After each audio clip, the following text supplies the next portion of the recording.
The views expressed by our guests in the following video are solely the opinions of our guests and do not necessarily reflect the views and or opinions of the Ola 7 podcast show. Viewer discretion is advised.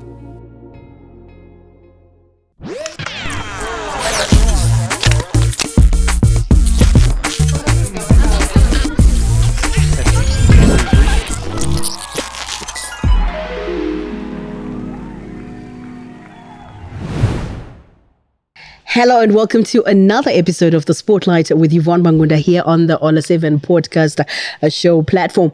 And as usual, we bring you a bigger sporting personality to talk about their journey, where they've been, how they started and where they currently are. Today is no different. It's been explosive in the last two episodes as we had Murape talking about the Dynamo situation, also got enlightened by Michael Nisa, the Warriors coach, in the previous episode. Today I thought, let's take it back to a time when we would be at the National Sports Stadium. Today I have in the studio the one and only Dumisani Mpofu. What do you say?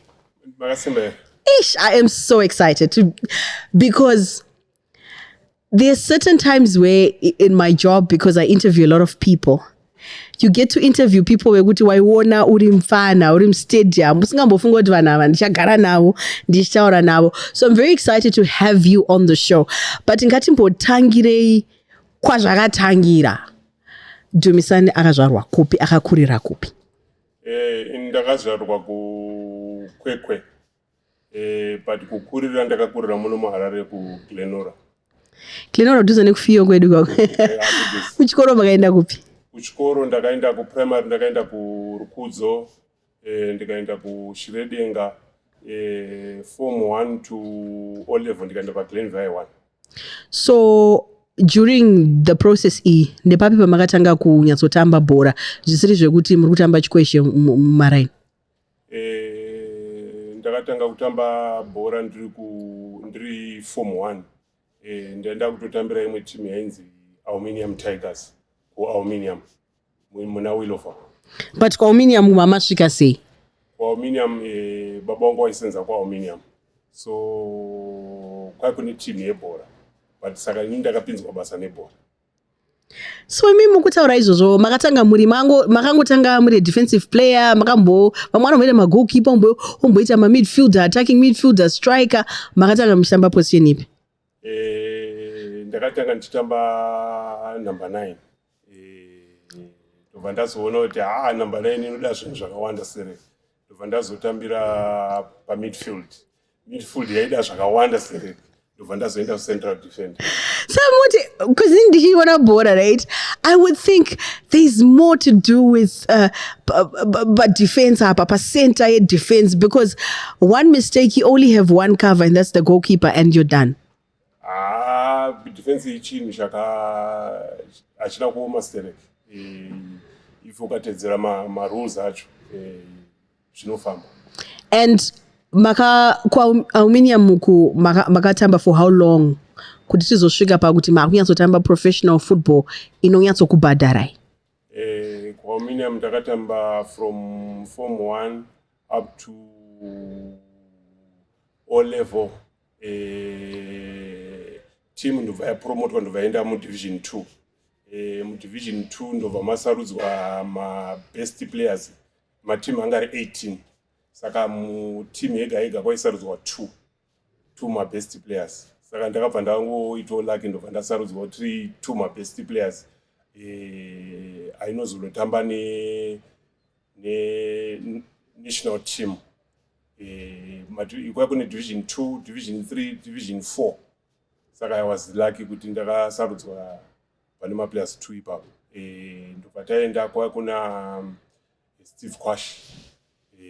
Ndiye kocha select yedu isusu. Ndakatraina zve 4 days. Vanhu vangu vakutondirwira. You were that good?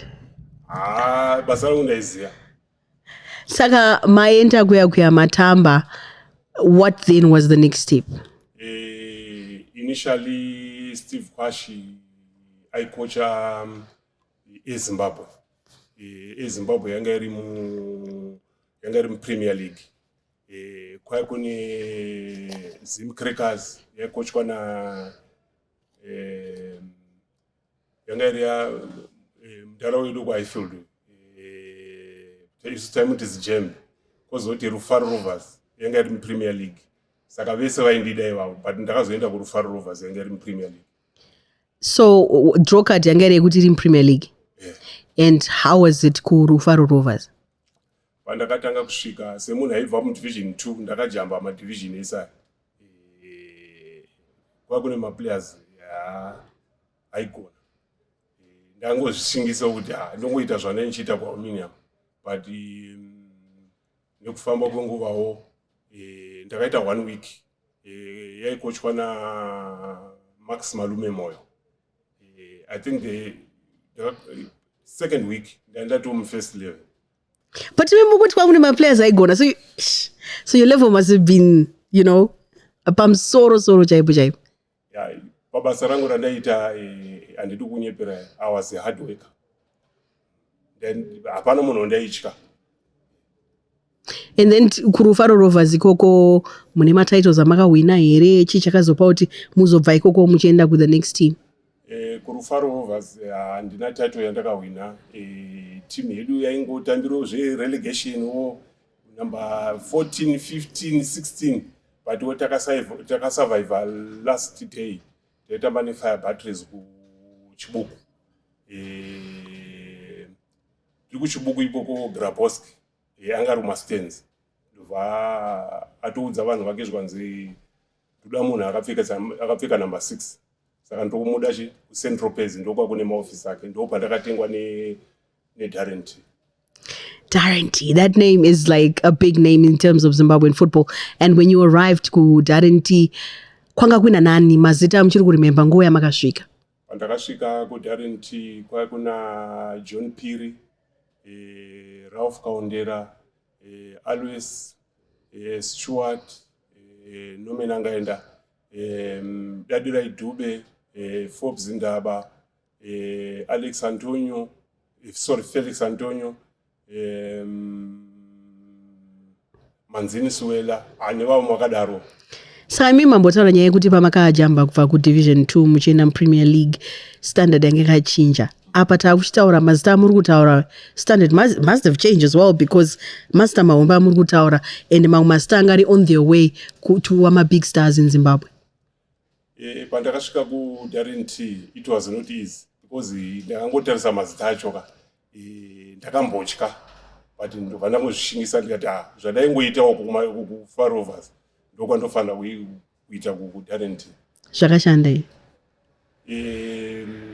Initially hatina kuzotamba magame because that year ndopa team yakabva yakabva yabanwa, ndobva yatorwa mapoint ese, ndobva yatobanwa, ndobva yatobviswa muPremier League. Zvadaro ndakasara ndisina team because team yanga yabanwa, but ndaingotraina naGraboski, ndiyaitototraina zvedu because aiendesa vanhu outside of the country. Saka chichakazoitika after that team ya zvadaro, what's the next move? After that maplayers anga aripo yese ana Stewart, ana Adina nevamwe vakadaro vakabva vaenda kuBlackpool. Ini ndo mandasara kuDarrent. I think ndakapedza almost 3 to a month ndiriko zvangu. Ndambombofunga kuti ndidzokere kuRufaro Rovers, but zvaisina kumira mushe because vaiva vakatsutsumwa kuti ndakaenda post contract yangu yanga yapera. So Graboski akadecide zvanzi no, ndoda mboti umbonotraina neBlackpool. kuBlackpool kwacho kwakaoma, kwako necream futi. Ngamba vadii manje? Pandakaenda kuBlackpool ndaisenza kwaUminium. Ndaiti tikapedza basa na 4:30 toenda kutraining yaitraina kuDen Bismarck. First day ndasvika kuBlackpool, first nesecond dzaitraina mumain ground, third nefourth dzaitraina kuground rekuseri. Saka ndakasvika ndobva ndaiswa ku3rd and 4th. ndobva ndatraina one day but situation yacho haina kundiita zvakanaka because ndaitotamba mufirst kuna narufa rovers ndikatotenga nagraboski ndaingozvibvunza mubvunzo kuti ndikaenda kutimu C neD apo ndaitamba mufirst team but ndobva ndati let me try ndakatraina first day ndikatraina second day kwauminium ndaidriver forklift saka ndaidebata kuti nhasi ndoenda but hazvisi kunyazondiitira rechi3 ndobva ndabva kuti let me try it nhasi apo pese pandaitrain apo the owner Ron Chiota akatonoudza makochi ekufirst team kuti no ndine player yangu yaida kuti chitese inotraina nefirst team saka pandangosvikawo ndobva ndangonzi iwe hauchatraina kuteam C neD wakunotraina kufirst team ndodhe racho randakaenda mufirst team. Maenda mufirst team manje zvakazofamba sei in terms of league matambiro game time muri kuwana game time muri starter here maibva pabenji here zvaifamba sei team yakazowina here pandakasikautwa inini nemuridzi wetimu Ron Chiota akanotaura makochi ini ndandisikazizive kuti uyu munhu ndokumuda mufirst 11 because ndainotamba nemangura saka inini pandakasvika kufirst team first day racho ndangotarisa vanhu vacho vanga varipo so ndobva ndangozvibvunza mubvunzo kuti ndokwanira after that ndobva ndangozvishingisa ndikati ndingangoita zvandaiita ndobva ndatraina ndobva kwarongwa game second nefirst saka ndakaiswa kusecond vanhu vaikocha Blackpool ndi Shekman Tauro naJoe Cham ipapo munhu anendakamakana naye ndiCollins Kaboti. Wow. Collins munhu ainetsa munhu aigona but inini I was so aggressive zvokuti bhora rakambomira pekutanga ndakamurova tako Joe Shambo ndobva adaidza Shekman zvanzi Shekman chimunhu chako ichi chinotikwadzira maplayers. After that ndobva zvanzi naSheki aiwa Joe chimomira munhu uyu timbomuona saka vachingotaura futi ndobva ndarova imwe tako haana kumirira kuconsulta kunani kuna Shekman akabva ndidaidza zvanzi pamudiki weku ndobva ndikutofunga kuti ndatodzingwa zvanzi we are one team itai matackles enyu mbishana because tine game kumangura ndobva tatraina kusvika Friday team ndobva taitamba Sunday team ndobva yasetwa ndandiri mufirst ndandiri mu18 kwakuna kwamba ndaitamba kwakuna Joseph Dube Clifton Kadurira Alex Munawa left back kwakuna Vusila He right back kwakuna right back Alex ndaimbotamba right back kozoti ana Stuart Murisa ana Alois ana Dina vakawandisa yasimba mazita ana Mishek Mapika ana Ralph Kandera. Saka masvika kumangura makazotamba here kumangura manje team yakazoita kuti yanga yakawanda because kune maanda 23 angaenda kumalawi ana Stuart Murisa ana Alex saka takabva taita 24 ndobva ziri team yakusetwa lucky enough ndandiri mufirst 11 vaiziva kuti vane munhu wavanokobora vanhu saka hamuna kukuwadza munhu here game iroro mangura that time yaityisawo because iteam yanga yaigona yanga yaina naJohn Milanzi ana Joe South but takatamba zvakanaka my first game ndobva taita se ndobva tadyiwa 2-1 apo nguva yese team yaichiwina manje kubhora vanhu vaite superstitious here kana zvadaro pane kombi manje handizotaura mazita pane mukombi yandenda kakwira inini I think one of the players tapedza bhora tadyiwa vakabva vatanga kutaura manje pachavo zvikanzi tingawine sei ivo vaunza maplayers manyowani anobva atotanga kuita se kutamba but iye akazondoona ndiri takanyarara abva afila guilt takabva tamira kunana chinoi ndobva afila guilt ndobva auya kwandiri zvikanzi bamudiki zvinoita ball but next time toita se towina. I think from that day handambobvira ndaita injury handinambobvira ndaenda pabench yanga iri first 11 chete. But there's a contrast with you and your on-field persona and your everyday personality, because you seem like a very soft-spoken person, but Dumi what I on ground akasiyana. Zvinenge zvichifamba sei ipapo? Kana uri kunzewo respect but kana wamground ndezvebasa tingita kutoita zvebasa. I had an interview earlier with Murape aitaura nyaya yekuti kudhara it was a situation naye yekuti especially uri munyowani ndokuziva kuti pane mazita and you also want to make a name. Saka wapinda muground hapasina izvo zvekuda kutarisa kuti uyu ndiningi. Did you also feel the same going into a team like that ine mazita and you're also trying to make a name for yourself? Inini pandakasvika ndichitamba kuBlackpool ndakazviudza kuti ndomukana wangu wekuti ndivake zita rangu zvechokwadi zita iri rakafamba. Saka is that the same period you made the national team or it was later in your journey? Pandakatamba kuBlackpool ndakatanga ndakachuzwa kuenda kuma-under 23. Ma-under 23 akatamba ma-All Africa Games muno 1995 ndandiri part of the team.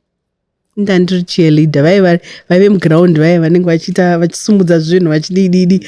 So how was that for you? What is it like when you paunodedzwa, and what was the process kudhara ikoko? Makaita zvekufonerwa here? Makaita zvekushedzwa? Makaziya sei kuti first call up yenyu chii chakaitika? Nguva yedu yekudhara iyi kuti udaidzwe mu-under 23 vainyora tsamba kuclub kuBlackpool kuti tuda so and so anofanira kunge kuti representa kuma-under 23. So vakanyora tsamba kuBlackpool.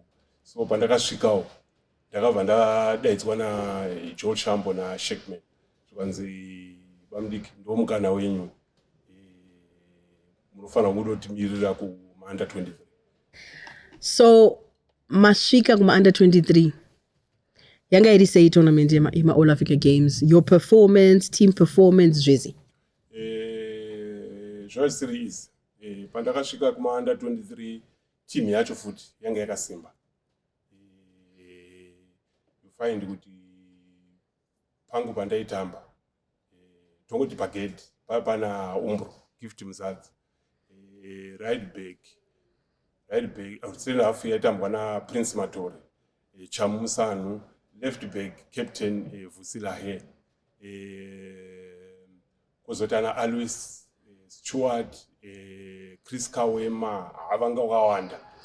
But you say, I always wonder, when we talk about the history of Zimbabwean football and we talk about the football stars, pane maira iyayo each time ndo mazita usually anopikwa nevanhu vakawanda. And you look at nowadays, you don't get as big stars as vakudhara. Or munhu anogona kupisa one season, but kuti vanhu vamuremember semaremembero atinoita vanhu vakudhara. In your opinion, chi? Zvamazuva ano manje, you find kuti kudhara kwai kune ma-reserve. Caps yanga ine reserve. Each team yanga ine reserve. Saka uchitamba kureserve waitonoita se ndoko waionekwa nemasupporters and ndoko waibva wazikamwa nemasupporters paunozosvika mufirst munenge wakutozikamwa. But unlike these days hakuna ma-reserve anenge achitambwa. Munhu anongotamba akatamba pamwe 6 months obonzwa kuti hapasina. And muchitarisa quality, we always want to compare. Iri sei yenguva yenyu nezvamakuona izvozvo muri muteresi? Isusu patakatamba there was quality. Ndisingade kushora kuti kuti iye zvino hakuna quality, but quality yanga iripo. Vanhu vaitamba with passion, like you find ana Dynamos. Dynamos yanga ichisingadyiwi zvoma. It was a big team with big players. Highlanders, kozoti ana Mangura ivava vanga vakaoma.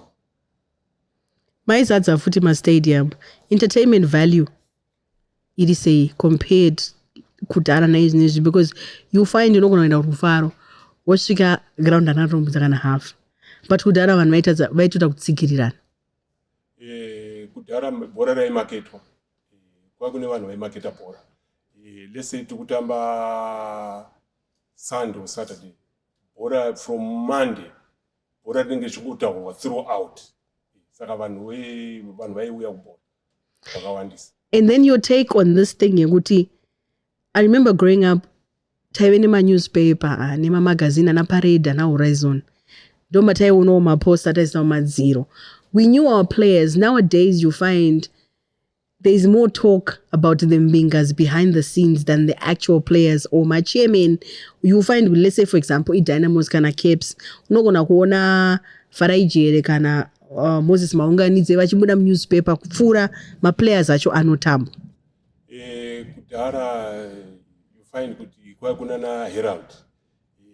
Let's say Caps kutamba neDynamos. From Monday up to Sunday kunenge kuchibuda maplayers akasiyana imomo. Even my reporters, you find ana Robson Sharuko, Petros, never wakadaro. Vanhu vanga vane passion yebhora. Vakawanda vaibudisa maplayers from Monday to Sunday. Vanga vakatosiyana. Nhasi ndabuda Monday, mangwana kunobuda mumwe, mangwana kunobuda mumwe. And zvaikwitisa sei, let's say musiwo wonti mabuda newspaper. At least handimona kuti ukabuda mupepa mwimwe uri kumaraini vanhu vanenge vasingasati vakunyatsokuziva. Unenge wakuratidza vanhu kuti mandiona here, maita sei kuti uyai game kana Sunday tikutamba neDynamos. Vanhu vanouyawo vachida kutokuona kuti unotamba sei. Saka Blackpool makazobva zvaita sei? Blackpool pandakatamba kuBlackpool ndakatamba zvakanaka zvisingaite.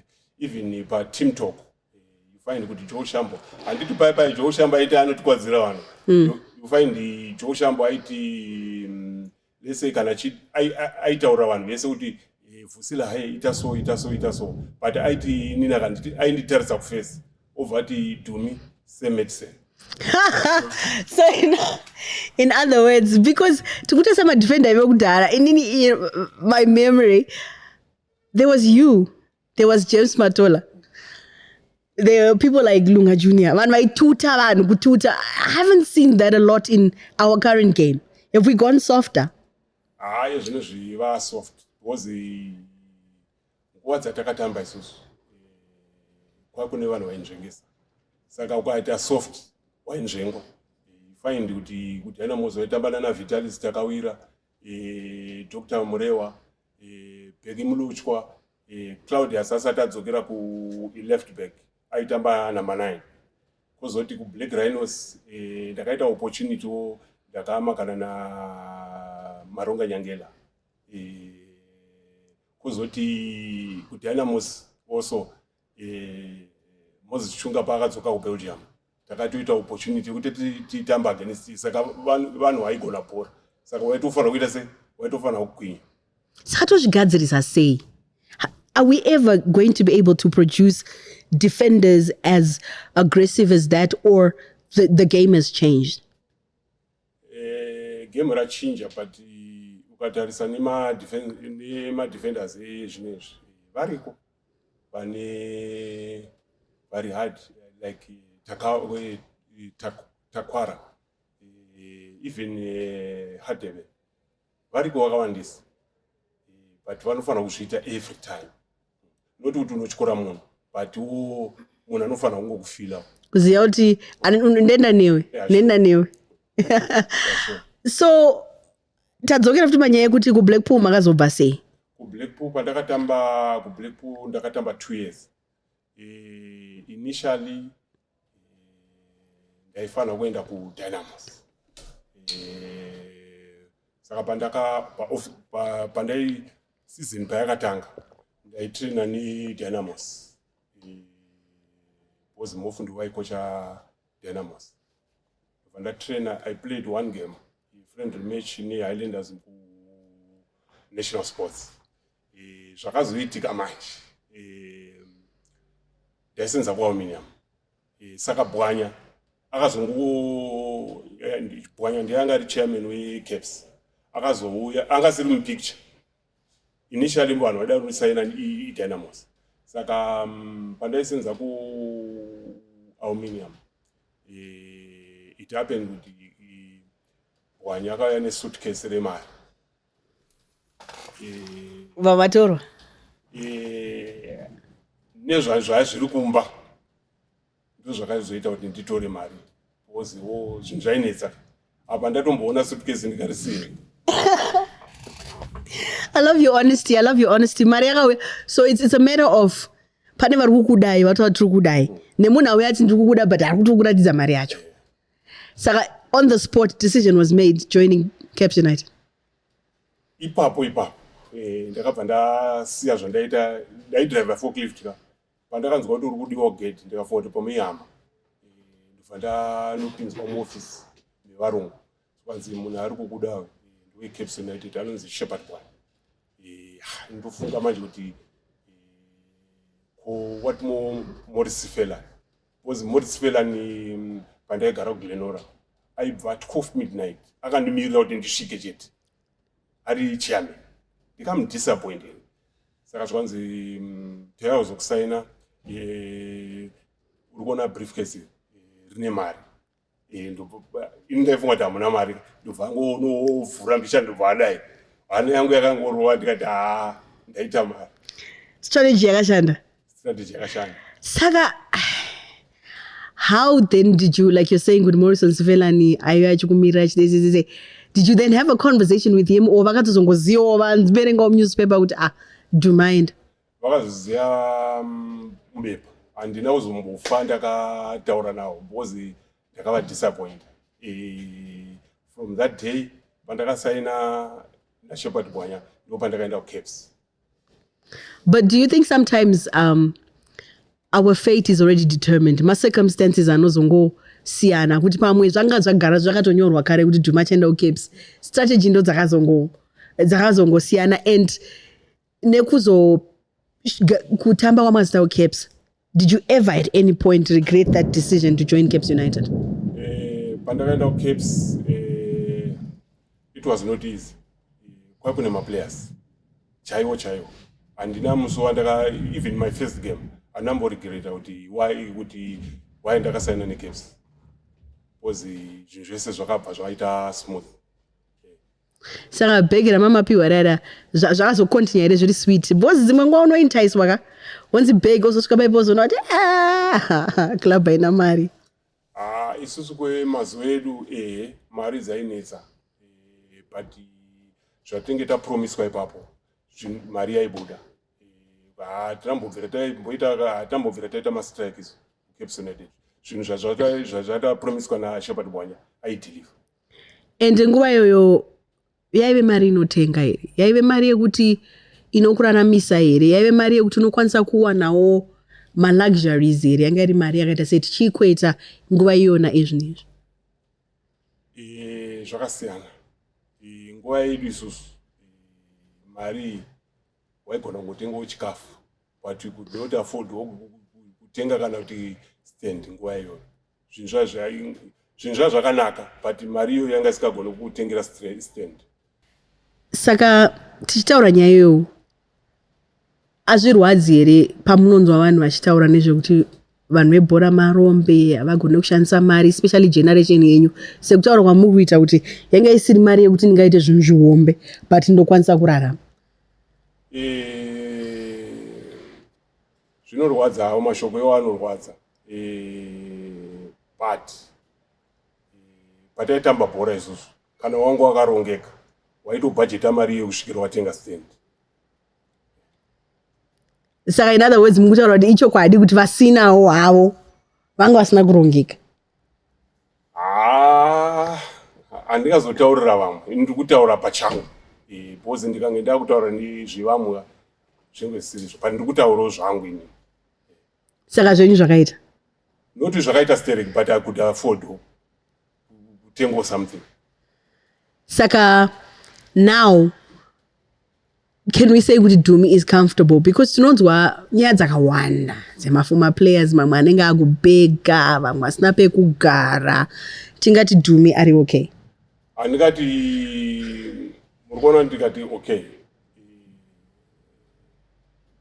Ndiri pamiddle, handishoreke. Hamusi mbinga, hamusi poor, muri pakati. Ndiri pakati. You average like all of us. Ndiri pakati. Saka izvozvi munogarepi? Izvonezvo ndiri kugara kuGlenview 7. Nemuchida chiarea chenyu Glenora, Glenview? Aiwa, handinambobvira ndabva. Ndakabva nongobva kuGlenora ndobva ndaenda mu7. So tataura nyaya under 23 national team yakazouya gore ripi? Chii changa chiitika tachitamba ichicho remember kuti aina unotamba nechi? Chakaitika tichitamba under 23 takatamba neNigeria. Because yaifanira kunotamba maOlympics kuUnited States. Takatamba naye kurufaro and we lost 1-0 here. Tobva tanzonodyiwa futi 1-0 ndobva yaqualify under 23 yapera. Ndobva kwazonge kwakusarudzwa squad. Ndandiri murume anga ane lucky. Anamboziva kuti it's coming. Kwakasarudzwa select. Igore ripi? 96 kwasarudzwa select yaitamba neGhana. Ghana yacho yaenda yakapfura muno muchienda kuSouth Africa yeNations Cup. Ghana yacho yanga yakasimba. Fine kuti Abed Pele, Tony Eboa ndipo paipisa kuleave. Vakawandisa na Frank Amankwa vakawandisa vanga vari good. Saka pakasarudzwa select yemuno takatambira murufaro. Ndaitofunga kuti isquad ndinge ndiriko kana but mu18 ndinge ndiriko but kutamba zvinozoenda ndikuona but hazvina kudaro ndakabva ndaiswa mu-first 11 muselect. Takatamba kuna naVitalis John Piri vakawanda vanhu vanga varipo ana makopu. Njenanga ari coach papa? Coach so remember but kuna I think ndi Mpofu. But tatamba game racho ndobva ndamakiswa na Tony Eboa. That game ndobva tatamba zvakanaka. I think takaita draw 0-0 so remember. After game ana Vitalis man vakakutaura kuti iyo ndechipo ichi chisendafu ichi aiwa ichi chinenge chinoita. And then from that day ndopa ndakabva the next game taenda kuSudan.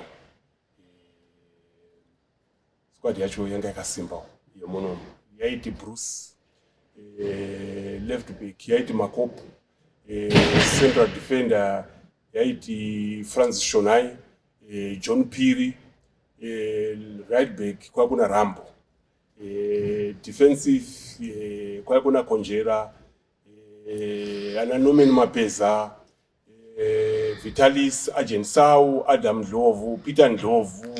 Master Mutara, don't teams remember dzichitaurwa nevanhu. Even years later, people still talk about that era. Because team yanga yakazara mazita kai. Yanga yakazara mazita. Inini yanga iri first call-up yangu. But ndakafunga ndiri kwanaenderi kumurumu. Ndikati but iwe ndiani wandikatorera. Vanhu vacho vanga kwasimba ma central defenders. You find kuna John Piri, France Jonai. Ndo zvazvizvi baba zvacho. And then patakanzi tiende kuSudan. Lucky enough. Tatakawanda tati kumaseti. Ndovananzi uri kuenda uri mufestichi. First 18. Ndovandaita se? Wapinda. Ndovatapinda. Takaenda na Black Charles Mabika. Tasvika kuSudan. Tatraina. Patakatraina paya team zuva regame yasetwa. Ndiri mufirst 11. Ndimazita mamataura. Ndiri mufirst 11. Apo uchiga kuti Bruce ndaitomuona kuLiverpool. Apa nhasi ari kumashure kwangu. Ndomuudza kuti chii. Shona ija. Ana kutsura unotsura uchina iwe Francis.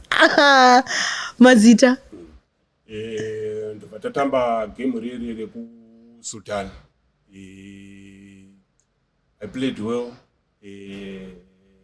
Black House ndovaidaitsira bhora. Ndovakandipa zita from that day. Kuti commando. Oh, ndopakabva kuti commando. Coach sound yekuti Dumi. Chakatanga rini? Because I remember National Sports Stadium and vibrating as people made that sound every time you touch the ball. Ini ndandiri munhu airespecta vanhu.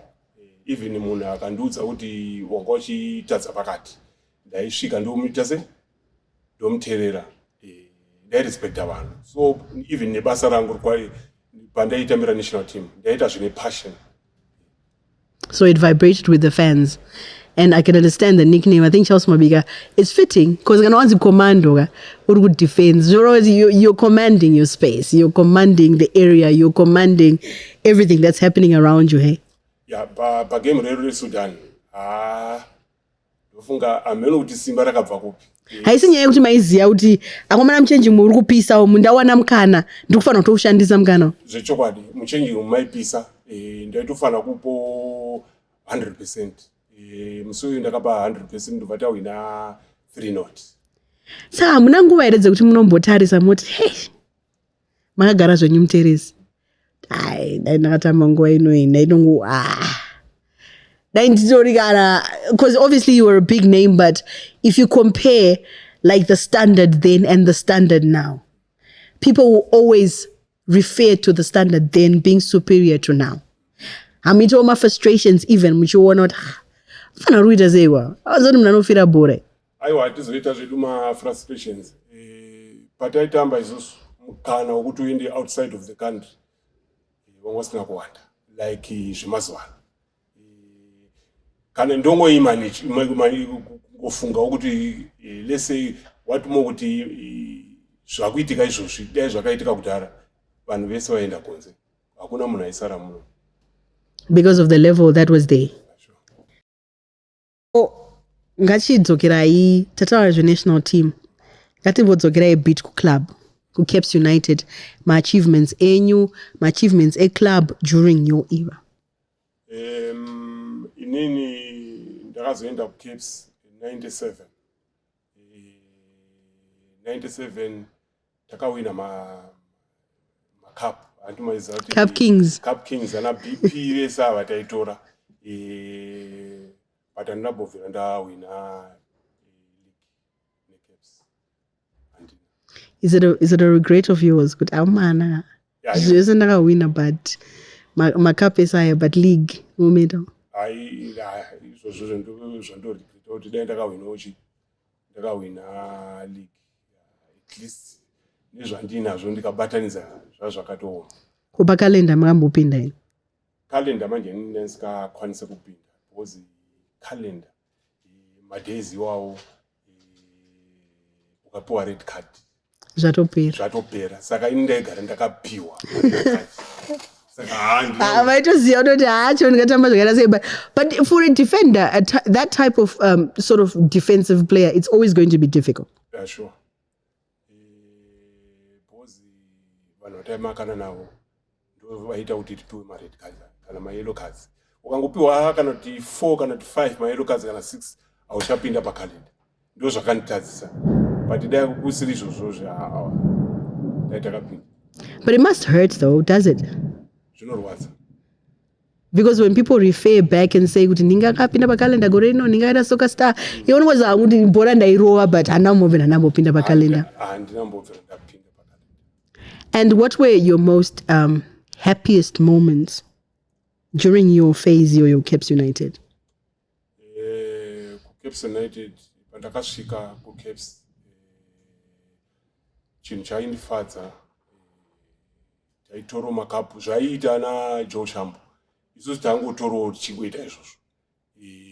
Even vanhu vandakaona varipo ana Silver Chigwenje, ana Joe Mugabe, Mpumelelo Dzowa, Alois Bunjira, Stuart Murisa, vanhu waiti ukasvika mutimu vaikutambira mune zvakanaka. Noti kuti pamwe waigosipa ayo. Caps kwakusina gosipa. Kwaita basa nebasa. But Caps yakagara even masapota ayo. Angasina zvehondo. Caps masapota zacho anga asiri hondo. Zvavaida kungosapota bhora nekuenda kumba nekufara kana mawina. So what was your pre-match ritual? Because a lot of people do different things. Namata, vamwe Dumi, especially let's say game utambani Highlanders, Caps utambani Dynamos. How did you psych yourself up? What was your process? Inini chandaitanga kuita ndisandaenda kugame kana taenda kukembi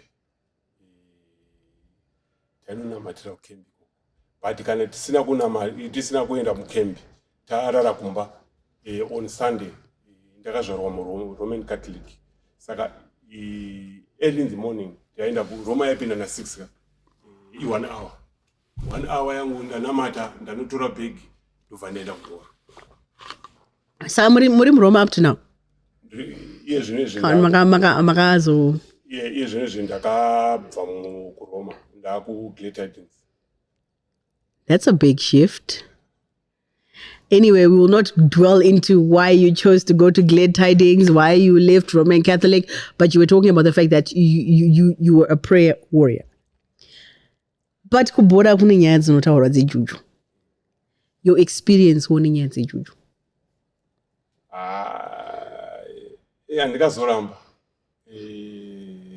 Vanonamata. Vejuju vanoita zvejuju. Saka unongoita zvinokuitira. Ndikufila kuti mukujamba. Saka in other words mukuti zviriko.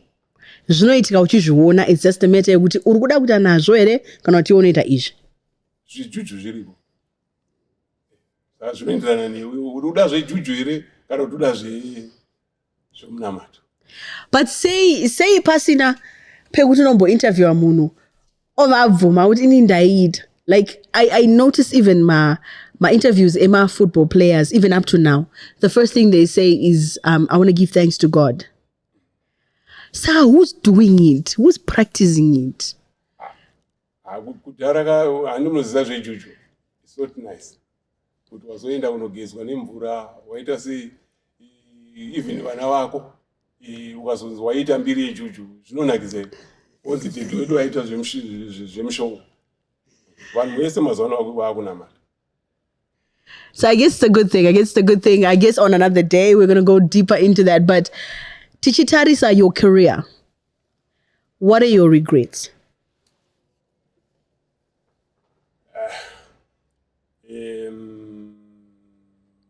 Pacareer yangu yese zvemaregrets pandakabva kuCaps ndichienda kuSouth Africa Mtata Pushpas. Handizoti kana wabva kuCaps unenge uchiexpecta kuti yezvino ndanoita mari. Ndikakudza izvo ndakaona ikoko zvaisina kumira mushe. Waitambira hako but mari yacho yanga isingatese yakasikanasokwana. But I've heard stories like that. Ekuti the expectation is vanhu patinonzonzi munhu asaina kuSouth Africa, we all think they're all getting the big bucks. But there are players or certain teams where maybe it's not as rosy as you thought it was going to be. Chokwadi ichocho. Unlike ukaenda kuSouth Africa, kune matimu anobhadhara. You find Orlando Pirates, Kaizer Chiefs, Sundowns, nguva iyoyo yatakaenda isusu SuperSport yaibhadhara, Moroka Swallows. Dzimwe dzese idzi pasina.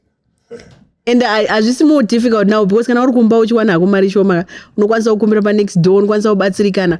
Uko manje unokumbirani? Uko zvava zviri difficult. Dzimwe time ndaiti ndikatamba game, you find kuti watamba zvakanaka zvokutoti matambiro auri kuita nemari yauri kutambira hazvisi kuenderana, ende hakuna munhu waunogona kukumbira. But pakuzofambawo kwenguvawo nematambiro andaita waenda uchikwiridzirwawo ne100 rands shida. Apa kumba manje handi kune kusina expectation here kuhama kumhuri kuchii kunzi Dhumika even mashamwari kumaraini ka kumagetsi unonga kutonzi Dhumi tekera madrinks of South Africa. Yemadrinki waiwana, but zvimwe zvandambotaura zvazvisina waitobhajeta, waiti ukatambo let's say example ndikutambira 3000, waitotora kana kuti 500 omboisa paside, wotora iyi ombonoisa mu 24 day notice, 32 day notice, yekuti kana wakuida mari yako iyo unoita fanike wakuita pane crime. So tikutaura nyaya yebugs, taura nyaya yecaps, zvakazogumira papi? Career yakazogumira papi? Ndeipi timu yako makazopedzera career yenyu? Ndakazoenda kuSouth Africa, Mtata Pushpas. Yanga iri kumutata kwa Mandela. Kwakuna na Alfred Mgay, na William, John Bizo, John Maduka. Ndakazotamba futi na Agent Saw, same team. Ndikatamba futi na Tauya Murewa, same team. Ndikatamba na Edvo Mashiri, same team. Saka ndo wamakazokupedzera here? Ndo pandakapedzera kutambira kuPushmas. Chichakazopa, what is the final straw? What happens for a player kuti uzosvika pakubvuma kuti inini my legs are not the same? Kana kubvuma mwanoda kushandisa wedre kuti kupera bana handidi hangu kushandisa. Chakazoita ndiregedza bhora. Indaida kutotamba kana kusvika ma 40, 42, 43. But ndakazotyoka kumbo my knee tiri kuchienda Nations Cup yeku-Egypt. Pandakasvika kuBushbucks tapedza ndakahila, but ndanda kufosa, saka ndo pandakabva ndati zvatopera. Zvakaoma sei kusiya? Because for what, more than 20 years or so, that's the only thing you would have known, kutamba bhora. Zvinorwadza hazvo, but unoaccept kuti ndo zvako, but zvirwadza. Hamutomboita depression here? Ndiri munhu akasimba. Depression waigona kuita zvako, but handinoziva kuti kune zvirwere, kuna na BP, kuna na sugar, saka ndiri munhu akasimba. So are there any things that you didn't achieve that you feel like, I don't know how I didn't achieve this, but I think I could have been this?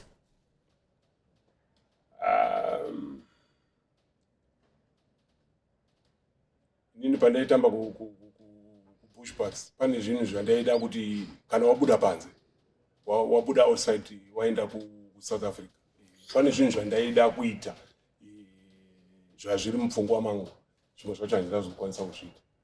Because focus yangu dai kuri kuti ndaiwana kana pamwe ndakaenda kuEurope, Glenora yese ndaigona kutenga.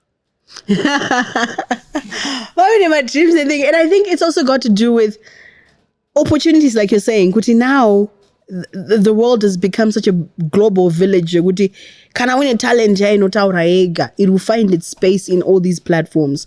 But kudare must have been very, very difficult, because even world over, when people relate to even talent, even start on an international scale, we talk even on a South African scale, everybody seems to relate to the era ya kudara, as in talent ya kudara.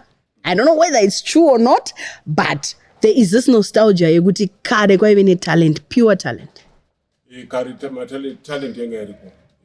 Talent chaiyo noti yekutamba. Kwakune talent. Dani zvinezvi iriko talent. But unoita zvokuverenga uri kuti hakuna naningi kuna naningi. So I know Dumi is a. You've spoken about all these teams that you played for, and most notably, a lot of us know you from maybe Caps, Darren T, Blackpool. So, Kanamunwa, what get out Tamba? Do you still continue? Are you still a Caps United supporter, or you've moved on?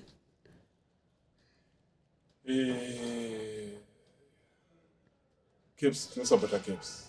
Was the team right out it is a T1 T Mazda Caps to me support. Why the pose? You seem to pose. But Tichitari's national team then, they must stand Garipo. In the last couple of years, we always seem to have all these scandals. National team people boycotting or saying, kana mwasatpa zvakati atitambe. Nguva iyoyo munecha maiwana ku national team here ende makambosvika here maphases oye kuti munoziva kuti aboys isusu toda allowance yakati vakasatipa ngatimbostirike. Isusu patakatamba national team hatina kumbobvira tastrike. Vanhu vangu varipo find Peter Njov, Franz Shonai, Bruce. You one way shit. Kuti mari. Mabega aiuya pamwe aitozoya akawanda. Tata atambovira taita strike isu. Pozi vanhu vangu varipo that team. Kwakune oneness. Kwakune vanhu vangu vari vocal. Kuti kana vasingade chinhu vanobva kuudza ipapo kuti hatisi kuda. And we always hear issues about divisions in the national team compared kuti Vantamba Kunze, Vantamba locally, and trying to blend and make them come together. What was it like during your time? Because like you're saying, you're playing in a changing sana Bruce Grobler, Angashama Liverpool. What was the relationship like for you guys, Vanotamba Kuno Kune Vangavani exposure Kunze? My foreign based by Uya Wangaska Saruz. I remember Rakanzi even a Shona Tambra South Africa. Like in Zovanzi and Ocean na France Shona. But in the Katanga was Funza and Captain Wenyiga. But Ivan Wangari very good, very nice. But even I don't share saying a captain. I remember it was later on in your career. Mato on is it? Ayo. Ndegona kusheswa na Shona kana na John Peel. Was vanhu vaya vagara nebhora. Pamwe ainduza aigona kundudza mama tips andikazini. Was he central defender. Munhu anotamba neni center half. That's why I share na Francis Shona. So, tichita sabhora redu izvozvi. Munofila say in a situation yatiri izvozvi because my issues, for example, the most glaring one is the fact that we're not even able to play our own games here in Zimbabwe. There are a lot of issues ranking wise, tadzikira, takamwenda phase here, ban. A lot has happened in the last 5 years in Zimbabwean sport. Pane zvakawanda zviri kuitika nebhora redu, but chishuwiro chedu totoshuwira kuti matimu ese anga achitambire munhu marare. I think zviri kugadziriswa. I see you're a diplomat. I see you're very diplomatic. Do you have any aspirations? Because do you have any aspirations of getting into administration sometime? Inini ndogona kuita kana kuti manager weteam, not a coach, but manager ndichingodaidai, not a coach.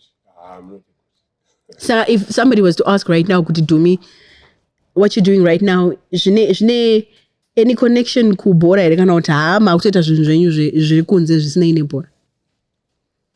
Bora ndomboita and kuna nayada find Prophet Magaya vanombondidaidza ndombonzi ndanokocha madefenders even kucaps Lloyd Chitembwe anombondidaidza ndichinokocha madefenders saka ndira kubuda stere ndirimo but tinenge tiri kubackground.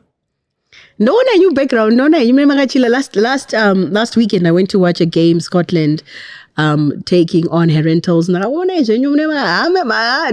I think, is that your natural persona? You're not one of those people that want to.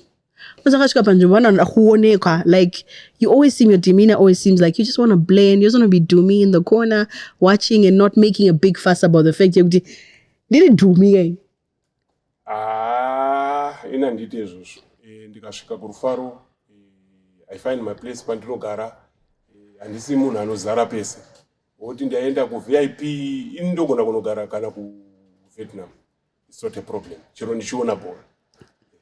And tava tizodapeta chirongwa chedu, but the most obvious, just out of curiosity, I would want to know, because you're a superstar that I used to watch growing up, mashamwari adhuni mbora ndanani vamaitamba navo nguva yenyu imi muchitamba nevamwe vachiripo in your life right now?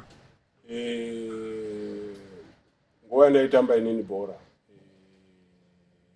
shamwari yangu yanga iri Lloyd Chitembo, even kunational team taikemba tese, even kucaps taigara tese. Munhu aiziva, ndaimuzivawo kuti anoda izvi haadi, saka ndiyo yanga iri best friend yangu.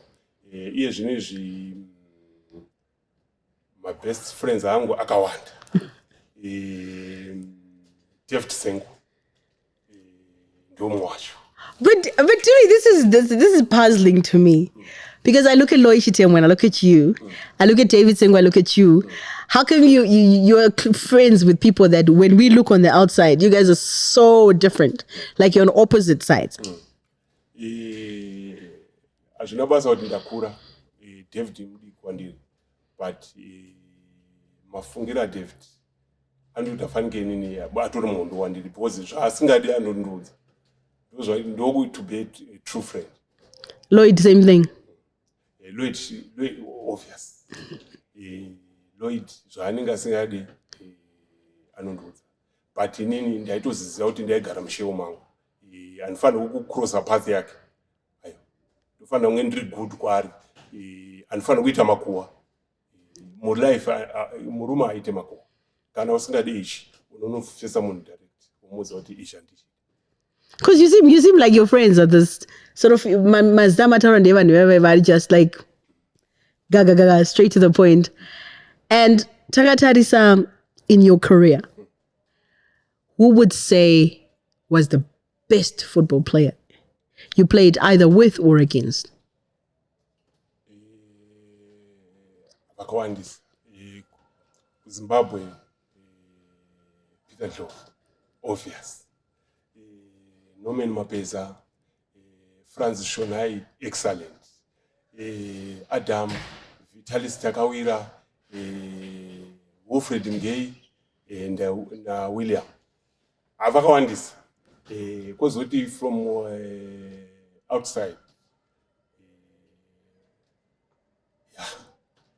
There was Kano,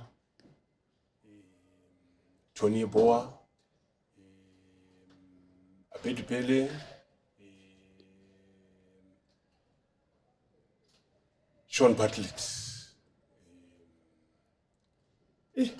Aqua. I feel like when I'm interviewing you, it's a show of just names. Who excites you currently? A local player, whether a Zimbabwean player, whether Ntambira Muno Ntambira Kunzi. Who is your current favorite player? Or players? Ndongo Pakanat 4. But Wakawanda. Obvious. Kamabi. Knowledge Msona. Marvelous Nakamba. Takwara. Takwara Mamtaura. Takwara. I think it reminds you of you, hey? Very good. Excellent. Hadebe. And Tagatarisa, the whole debate about Knowledge Msona coming back. What's your take? Are you also part of the crew that is waiting for the negotiations to happen so he can come and play again? I don't know. Okay. Knowledge Msona is the best. best zvokuti tiinaye unoziva kuti pane zvinoitika even I wouldn't mind kuti vaunze kana kuti mushekwi even Tino unoziva kuti vanhu vanoti Tino this but to be a striker zvino kuti unogara wakangoisa chete and unopawo vamwe. He's a good player, we need him. There you have it. So the legend has spoken, said a part of his wish list. And I know a lot of you, they're also part of your wish list because there's been a lot of noise. A lot of you inbox me and say, that's also knowledge. So you're hearing as well, Dumi, they're saying we need those players back. Lastly, expand. What do you hope for Zimbabwean football in the coming years, in the future? We are hoping with my elections achaitwa muna January. From there, zvinhu zvedu zvichatanga kufaya. And the best man for the job anofanira kusupport kana asarudzwa. When you best man? Sorry? When you best man, yeah. Ballot box. It's a secret. Inini wese munhu anenge asarudzwa tinomuda. They have it from the legend. And I know this is an interview that a lot of people that watched him in action would have wanted, would be looking forward to seeing. And for you, Ama2K, if you're watching, you missed out. This man was a gem in the field. You would have had to see him in action to understand. And if you can have access to some videos online, you need to watch and see what is the whole fuss about Commando. Thank you very much for being in the studio. Thank you very much for taking your time. And also thank you very much for wearing the top you're wearing. Don't tell me I'm So until next time, I hope you heard a bit of background and information, things you didn't know about Dumisani Mpofu. And also for those that watched him in action, the nostalgia from this interview, I'm just envisioning the names he kept saying during the show. Take us back to an amazing, amazing time in Zimbabwean football. And like he said, better days are yet to come. We wait to see what will come in the election in January. Dumi is very optimistic. I'm hoping the optimism also rubs onto me. Until next time, when we bring you another big sporting personality on the Spotlight with Yvonne Mangunda. Take care of yourself and your family. Bye.